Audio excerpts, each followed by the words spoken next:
Welcome to Burn the Ship. We are officially recording. Okay.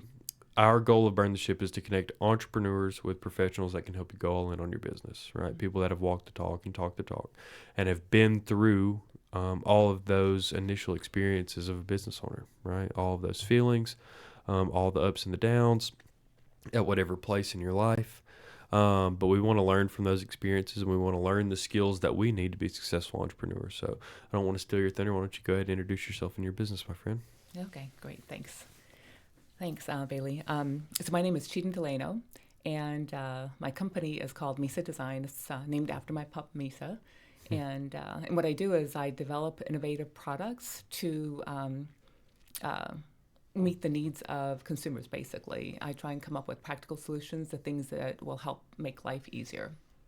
It's a problem solver Problem solver, on the exactly. product front. That's pretty cool. Tell us Exactly. about some of the products, just so we get an understand of kind of the problems that you're attempting to solve. Okay, great.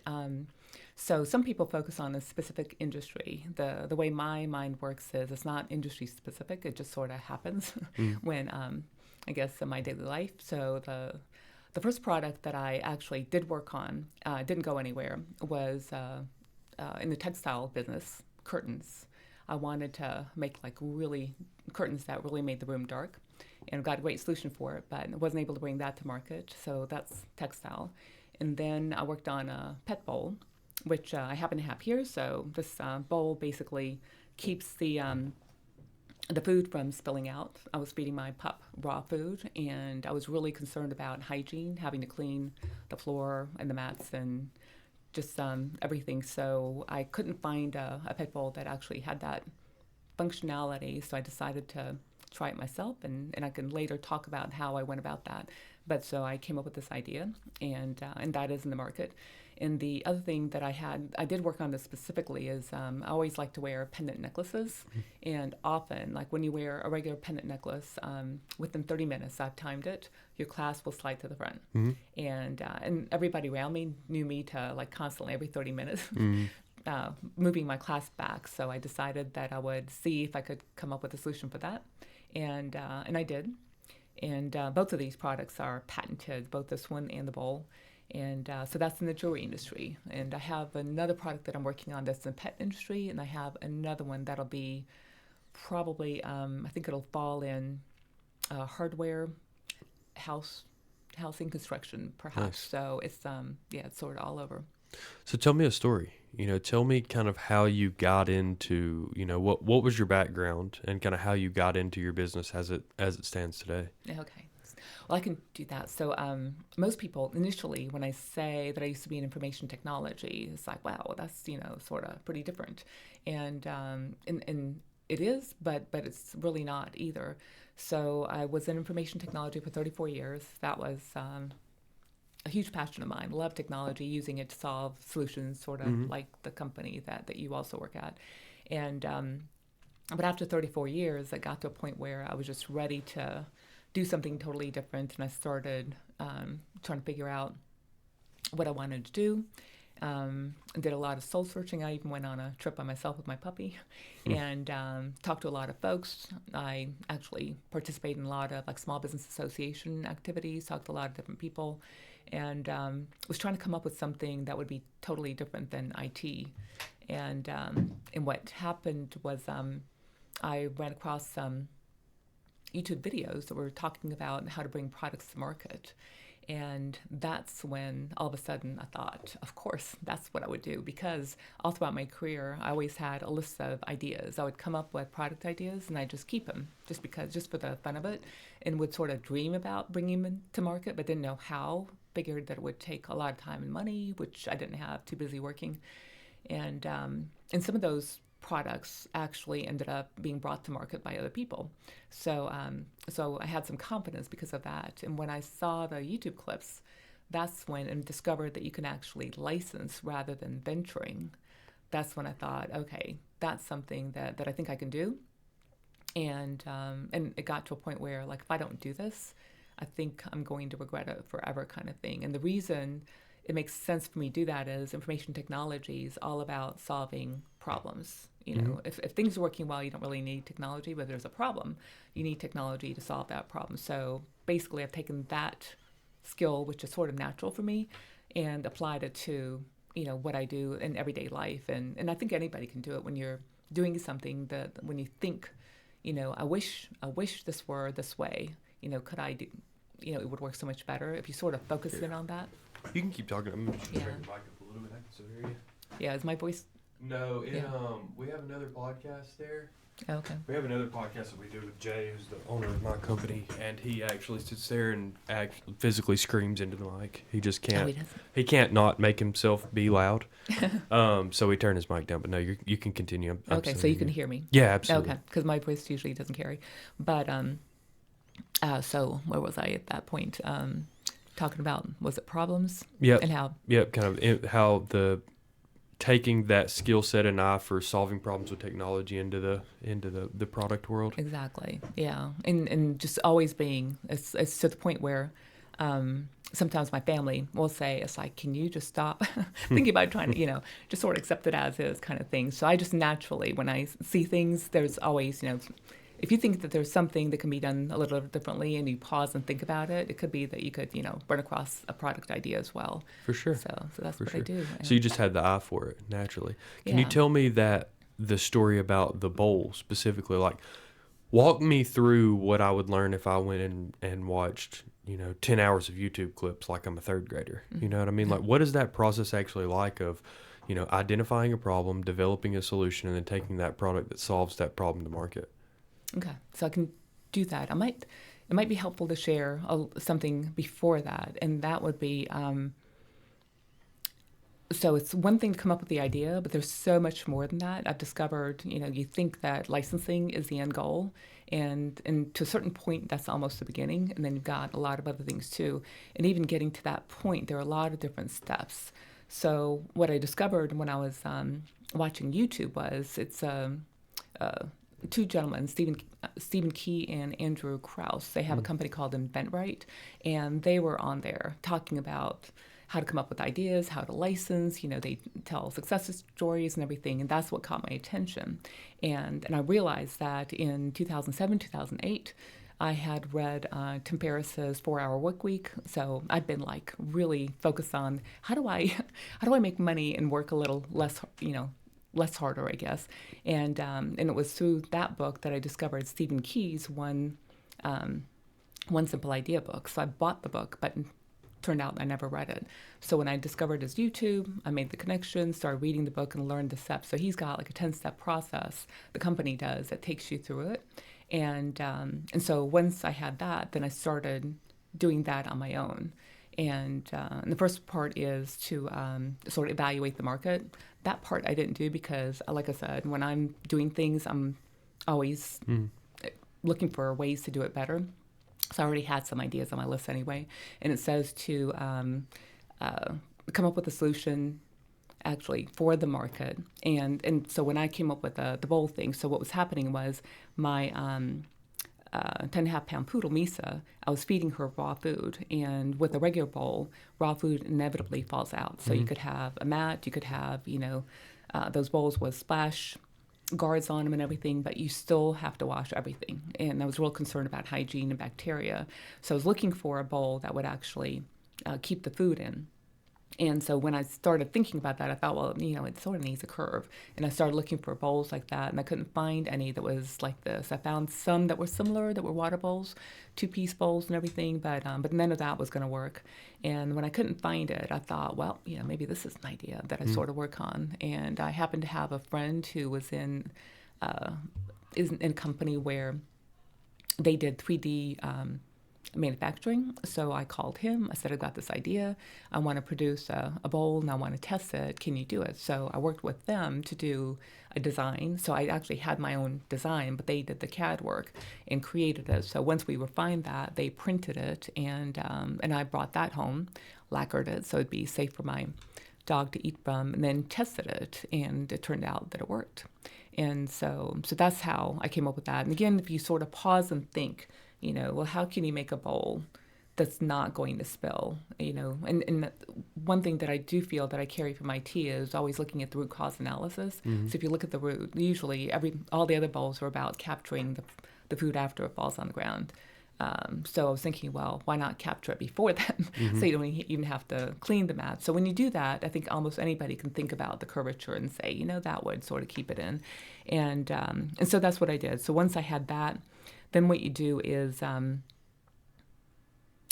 you want to put together some marketing materials and things. And that's where I just did not have the skills. I'm very analytical, and sales, marketing are like my weak spots. Those were not areas that I had done. And that's when I got stuck. So that was step 5 in the process. And that's when I decided to actually sign up with InventRight. They have coaching programs. Now, there are a lot of different companies out there that help creators or inventors with ideas, but some of them are not good companies, and so I was a little bit concerned. I wasn't sure about this company. I did a lot of research, but and based on what I had read and seen, I felt pretty comfortable, and I discovered that they were absolutely a really good company to work with. So I actually signed up for their coaching program, and they coach you, they teach you the process, but they won't do anything for you. So you get the support, you get the encouragement, and they show you what to do, but everything you have to do yourself. The sell sheet, the marketing, the whatever. They give feedback, coach you, give you utilities and tools to do it. So that's what I did. And then once you have everything ready, then you need to protect your idea. So then you do what's a provisional patent to get it patent pending. And then you start making your sales calls. And that was totally new to me. I know you're in sales, so that's probably very comfortable for you. For me, it was actually quite nerve-wracking initially. You just first research, identify the companies. You need to identify who the people are that you're going to call, and figure out how to get their phone numbers, get their emails, and then call them, and then tell them who you are and hope that they'll listen. So, and the best way to learn that was to basically just do it. The first couple of times I wasn't hyperventilating, but I was breathing pretty heavily. So I could, it was definitely out of my comfort zone. But once you do that, you get used to it, and it's not a big deal. So if they don't want to hear it, they say no, and you get a lot of no's in the process. And what type of people are you calling? Usually marketing, they say go for marketing first, sales second. Product development, usually you sort of don't go first because they already have a product development group, but usually you end up going there. And sometimes, depending on the size of the company, it might be, the CEO or, whoever, merchandising, director of merchandising and everything. So it sort of varies, and you end up trying a lot of different people. It's not easy. Use, things like LinkedIn, just Google company information, and so it takes a lot of time. So I should probably also mention the time frame. So I started this around 2017 is when I decided that I was going to pursue this. 2018, I was actually developing these ideas at that, because my initial was curtains. So 2018, I'm on these two. 2019, I applied for patents, and it took 2.5, 3 years for these to be patented. And then once I applied for patents, it was took me probably a year and a half to find a company, a manufacturer, distributor to work with on each of them, coincidentally about the same. They've sort of been going in parallel. And then you work with the manufacturing group to make sure that they manufacture these properly. So we had to go through different iterations, and then you get into market. So it's a long process. It's not, I used to think when, product comes out and it's, this cool product, you just think that somebody came up with it and within 6 months it was out there. And it turns out that it actually takes years to do that. Oh, yeah, that makes sense. So it took quite a bit of time to do that. But that's, And then and as I mentioned before, that's not even the end of it either. So once you license, it's out there. Now you got to get the word out. Nice. And that's the other piece. So it's still an ongoing project, actually. Sure. That's very, very interesting, though. So do you technically own these products, and then you license them out to wholesalers that want to use your product to make money for themselves? Exactly. So this one, both the IPs I own on both of them. On this one, I've also got the trademark. So, and you want to use every single intellectual property ability to be able to protect it. So this has a design patent for what it looks like, a utility patent for the functionality, and I've got the trademark. So all those I did. This one, you can't do a design on this one because it's so it's a common shape. So this is a utility patented, and the company that I work with, Adrian Designs, they actually invested in the trademark. So they nice. own the trademark on that one. But and then so with them, I'd license it more so. With this one, the company wanted more of a partnership, so they wanted me to invest in the upfront costs as well. So we went in a certain, agreed upon percentage investment up front, and then we share the profit. With this one, it's a bit of more of a licensing Sure. deal. No, So, and basically what I do is, so I get paid once these are sold. So I don't get paid until, the sales are made. Sure. Yeah. What at the beginning of this process, kind of as you're learning, it seems like one of the strengths that you had was using that and I share that with you, that very analytical mind. Sales was not very natural to me either. It was very, really? very Okay. much learned behavior for me. Yeah. Yeah, I went to business college, but not because I wanted to do finance. You know what I mean? Like I wanted to do investments. I wanted to work by myself. I wanted to do all of those things, right? And my industry allows you to build residual income, which is what drew me to it originally, right? So it was not natural to me. And it seems like one of your strengths were taking, your very analytical mind and knowing that there were things that you had to continue to learn and investing in a coaching program to be able to kind of push yourself forward. What would you say was like some of your biggest strengths or one of your biggest strengths kind of at the beginning of this process? What did you really lean on the most to continue pushing the ball down the hill?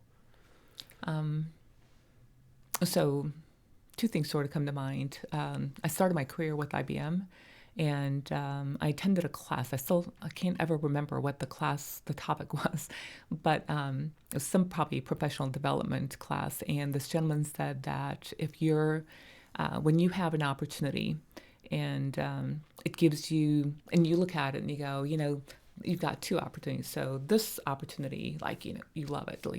You've done that, you're going to really hit that really well and you're going to succeed at it. And then you have another one that you haven't done before and you're sort of a little concerned about and not sure whether you're going to be able to make it or not. And so he said, if you're looking to develop your career, he said, that one would be the red light and that's the green light. So if you want to grow and stretch and develop, go with the one that makes you feel uncomfortable. So I've always remembered that, and I heard that early in my career, I was probably in my mid-20s or something, and that stuck with me. So that was one of the things. So when I started thinking about doing something like this, you get that anxiety, all the unknowns, because especially when I look back now, amazing how much I've learned and how much I didn't know that, and even things that I didn't know that I didn't know, if that makes sense. And so that was one thing that always allows me to, drives me to do that, because I'm always interested in learning new things, and it's just so much more fun. And the other is my husband lovingly says that I'm like a junkyard dog, and that is like a junkyard dog won't, no matter what, they're not going to let it go. So I'm persistent. So once I decide that I'm going to do something, it's just, it's really hard for me to, not do Put it down. Yeah, the persistence. So it's rather than a specific skill, I feel like it's more Personality trait. Exactly. No, I that's a think. fair answer. Yeah, so that's what kept me going, because and when you go through the coaching process, the Invent Right, they do a super job. They tell you all the no's that you're going to get, all the challenges you're going to get, and they're sort of there to keep you going as well. Because there are many times when you're in the process and you want to quit. Sure. And so that's what kept me going. So that would be the key thing. But then the others would be the natural, probably the problem solving, analytical skills helped me. That was my natural ability. It's just the way I am. So those things helped me as well. And then the other would be, I made a lot of friends. It turns out there are a lot of people out there who do things like I do. And once you have that community, we, outside of even the program, we created groups where we would get together once a month. We'd share, what's going on and encourage each other. Mastermind style. Exactly. Yeah, I like that. Yeah, your network is very, very important, especially as you're kind of continuing to add those skills. What would you say is something that you learned from? A shortcoming or something that you didn't know that you needed, a skill that you had to kind of learn or add to your bag as you began this process? So definitely the marketing, and I'm still working on that. And that may not be something I ever get good at. Is what I've decided. So I'm probably going to need some help on that. And Remind me after this too. Mhm. I've got something that I want to show you. Okay. On that note, that might make your life a little easier. Oh, that would be awesome. Because the trade show that I just came from for the Jewish trade show, JCK. I decided that in addition to meeting a lot of companies and trying to get the word out, they had quite a few jewelry influencers and social media Yeah, people that can really presentations. expand that reach. Exactly. So I attended a lot of those and learned a bit about that. So I'm considering sort of maybe learning a little bit more about that to try and help get the word out. Even though I've got an IT background, I'm like, I always describe it like, I'm sort of like I guess the mechanic. Like I can drive a car, but I don't know how the car works, right? So in IT, it's the reverse. I can develop IT, but on the social media part, it's just hard something. to use it. Yeah. Well, only because again, I'm not sales. I'm naturally an introvert. I'm analytical. I'm not out there. Your mind wants Yeah. to tell people information, Exactly. and that was a thing for me too. Like something that I learned from, to kind of relate to that weakness. Originally, I information vomited on people, right? That's a good way to put it. The more that I learned about my industry is very complex, right? Like is. if you ask the average person, how do you swipe your card and the money goes from your card to their bank account? People can't draw that picture for you. People don't. You don't learn that. You don't learn authorizations and bank clearinghouses, and you don't learn all of those things naturally just through your regular course of your life, right? So I would learn more and more, right, about my industry, about what makes up what you pay for credit card processing, and what pieces of equipment do or technology do that others don't do, and things that my competitors were doing in the market really well and things that they were doing really poorly, right? And like when people ask me questions, I wanted to give them all the information that I had accumulated over time because I thought that it made them feel more aware, right? And I realized it was probably my biggest hindrance in the sales process was giving people that much information because people don't want to know that much for the most part. Confused people don't buy, right? And the more that you give people, the more questions that you'll have. Not that you have to hide anything from anyone or shortchange any of the information that you're giving people, but sometimes the most effective thing in the sales process is a clear, concise explanation of a problem that is complex in a very, very simple way, right? Like if I tell you the full gamut of everything that I know about everything there is to know about the funding side of credit card processing, when all you want to know is how long it's going to take you to get your money, it convolutes that whole process, right? That was probably my biggest weakness because my mind works like yours. I want to give you the ABCs of everything that I know so that you can make an informed decision. But what I found was that human behavior lends us to, if you feel like you're learning and you feel like you're in the classroom or you feel any portion of confused, you will just do nothing. You just don't do anything. You don't make another step, and so I suffered from the same things that you felt with. I've been doing this as the way that I provide for my family for 7 years. It is learned behavior, and that's doing 10, 5%, 10%, 20%, whatever that percentage is of what your job is 100% of my job, right? So I probably learned it. It's taken me 7 years to get as good as I am at it now, which is decent, and that is,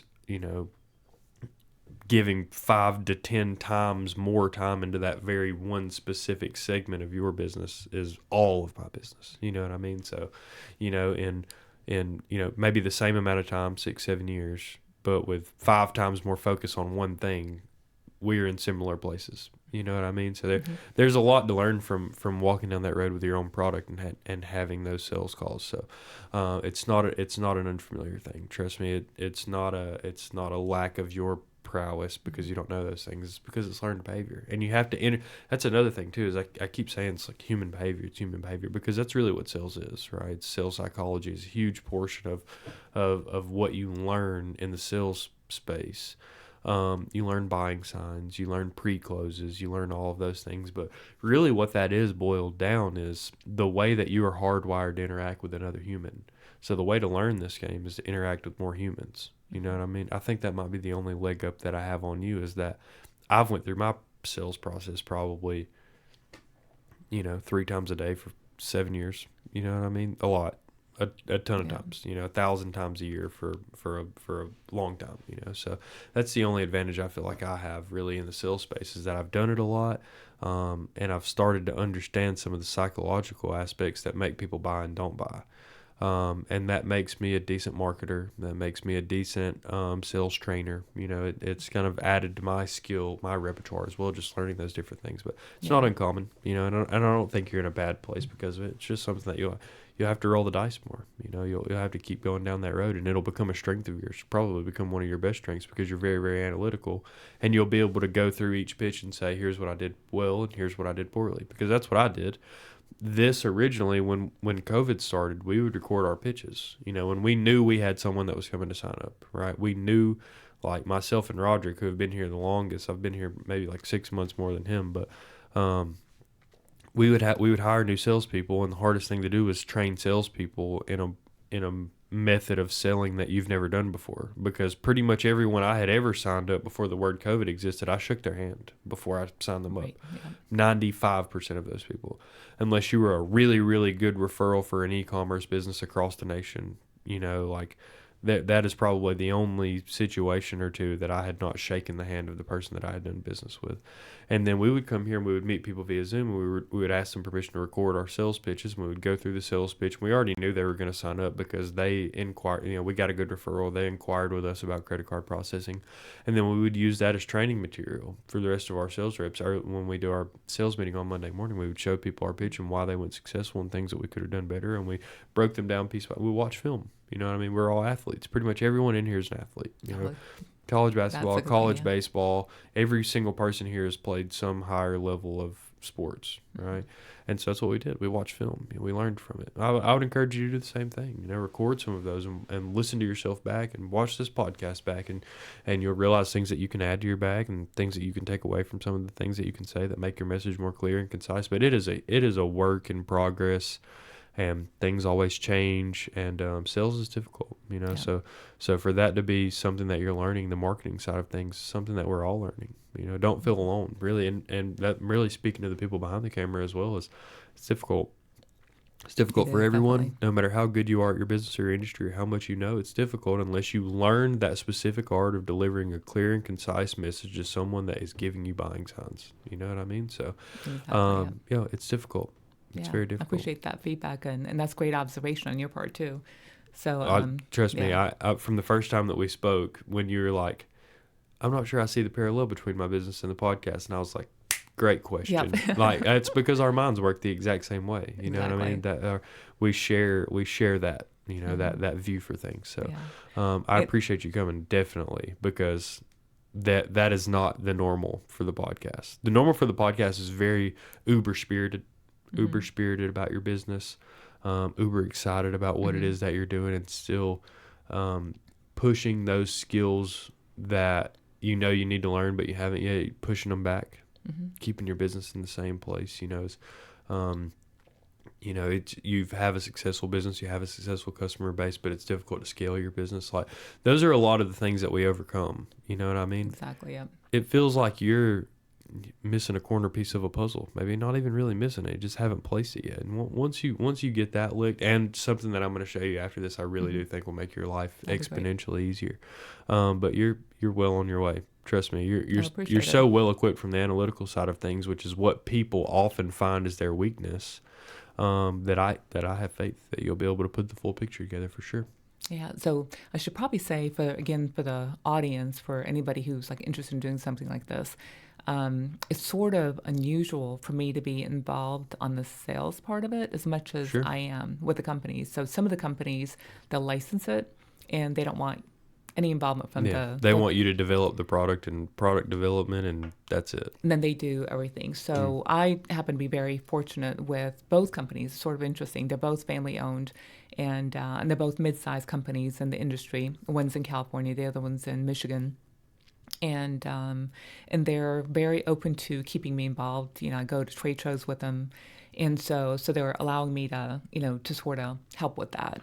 Sure. And so it's not totally necessary, but in my case, just the way the arrangement is, I feel that I need to develop that skill and help them with that. And I'm dying to hear what you have to share with me later. So cool. That's great. Well, the way that we always end the podcast, how do people get in touch with you? If they want to buy something from you, if they want to pick your brain about something, if they have a question, how do people find you?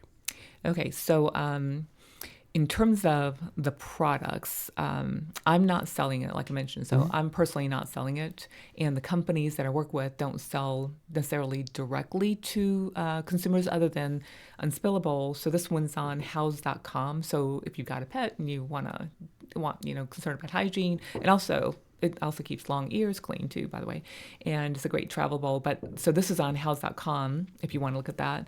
And this one, Honolulu Jewelry Company also has, in addition to having their stores, they also sell on Amazon. So in terms of the products, that's where they are. And as far as me, it would have to be my email. And I've also got, I've just developed, again, anybody who's like super fantastic with, with social media, you can go to my sites without critique, although if you do have some feedback, let me know. But so I do have a Pendant Saddle account on TikTok and Instagram and Facebook, and also have Unspill-a-Bowl for pets on Instagram, TikTok, and Facebook. I think it's called Unspill-a-Bowl Pet Bowl. So that's where they are. But in terms of getting in touch with me specifically, it would be, and if we can put that, like, I can link your email to that. Yeah, so absolutely. it's Cigdem at Misa Design LLC.com. So Nice. I'm always, anybody who's interested in, doing something like this, I'm happy to share, and do what I can to help others, because it's a long process. I've learned a lot, and I'm happy to pass that along. So well, we appreciate that. The audience appreciates that very, very much so. What does it feel like to burn the ship? Right. So what does it feel like to commit going all in on your business? You had been in corporate America, retired, and looking for another opportunity that was a little bit out of the box for you, but you committed to it. You burned the ship, and you decided, it's like you said earlier, you're like a junkyard dog. It's like when you find something, you don't let it go, right? Right. What does it feel like to commit to something like that, and why should the other entrepreneurs that are watching you behind the camera, why should they seek out that same experience? So it is invigorating. I mean, for me, it's all about passion. Like when I get into this, I'm just like so excited about it and so want to do it, to be able to, and I happen to be at a point in my career where I could do that, stop, basically retire from my IT career and do this totally was just really energizing, but also a little concerning too. But what I find that I tend to do is I think I put the fear part of it. It's just like it's not at the surface. I sort of see it, but I guess I've got this vision that it's going to happen. And maybe this is where, from a sports perspective, athlete perspective, although I haven't been, I've done some things, but not official athletic things. But when I make that commitment, I've got a feeling of like, I'm going to do this. There's no doubt in my mind. And so once you make that commitment, then you're able to go forward. And usually things that are happening, I just sort of accept them as a part of the process, as a part of the journey, and continue to push beyond. And what I've found is, I've done this twice, once with this, but also when I decided to leave IBM and join the state of Georgia, actually. I was going to be an executive on loan from IBM to the state of Georgia, and I decided that because of the potential conflict of interest with IBM being a vendor I decided, even though my manager was saying, Cigdem, think about this a bit more, I decided, oh, I'm quitting. So I quit IBM totally. Instead of, doing a transition, trying it out and seeing if I like it, I quit and I went over to the state of Georgia. That's a different story. So if you ever want to hear about that, we can talk about that. But so in that situation too, so here too, now that I've done it, when I look back, that's when I go, wow, there were some pretty anxiety-provoking things that I went through that had I sort of known back then, or had I paused and stopped too much about it, it might have been much harder to burn the ship and actually do what I did. So I seem to, like I said, I've done it twice. So when I make that decision, I don't know whether it's a good thing or not. It's worked for me, but basically, I somehow, I guess, mentally just sort of put those aside and pursue, and like, again, the junkyard dog, no matter what, I'm still continuing. But when I pause and look back, and now, like when I go 2017 and think through some of the things that I did, even the patent and everything, because I didn't know whether it was going to be patented or not, and all the money that goes into that. So I think that would be it. So it's about having the passion, the desire to do something, and to be able to go in 100%. And if you've got family members around you, you do need to get their support. So I did have my husband with me, agreeing that this was something we were going to do, although he was very nervous.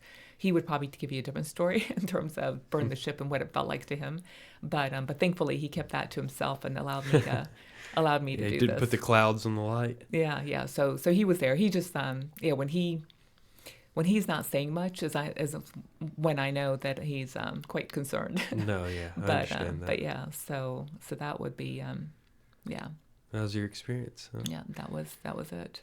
That's wonderful. Where you are right now in your business is wonderful. The idea that you get to learn from so many different iterations and products, and go through that process multiple times until you really have it faceted down, is an incredible thing about your industry. And it's an incredible thing that we hope to learn from. Those experiences are something that we hope to tap into. So we'll have to do this again. We'll do this again in the future, and we'll see how the maturity of these products and other things that you're adding on. But what you're doing is exciting. The space that you're in is exciting, and the fact that people like you that share so many personality traits with someone like me is out there solving problems for the world is exciting to me. So thank you for coming. If you have anything else that you want to share with the platform, please go ahead. It's all eyes on you. The spotlight is on you. But that's it. That's burn the ship. Okay, so I do have two things that I did want to mention real quickly.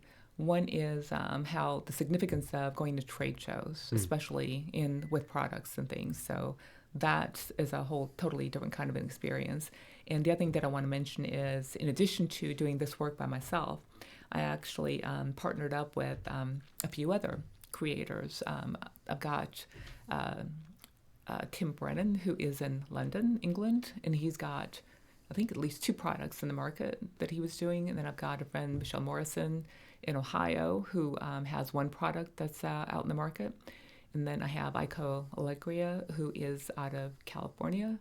She's got this close. I think she actually got a contract, and then the deal fell through.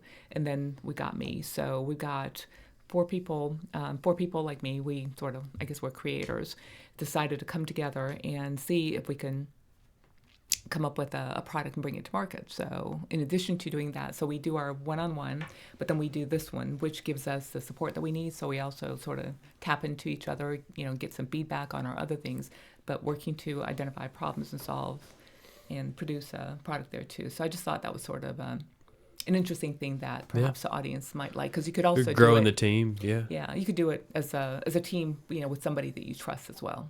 Sure. Well, if anyone in the audience has the affinity for developing a product, and that's something that you're interested in, I would love to talk to you as well, because I would love to capture that story before you've kind of gone down that road and what you're learning through the process, because I think that would be very, very interesting to me. And maybe we can help as well. Probably have some resources that, greatly increase, the ability to reach some of those people early on. So, if we can help, please let us know. But thank you. I really do appreciate it. Thank you. I appreciate the opportunity. It was great getting to know you. So. No, you as well. Yeah. You as well. It's been a good time. Yeah. All right. Thanks. Thank you. All right. Burn the ship.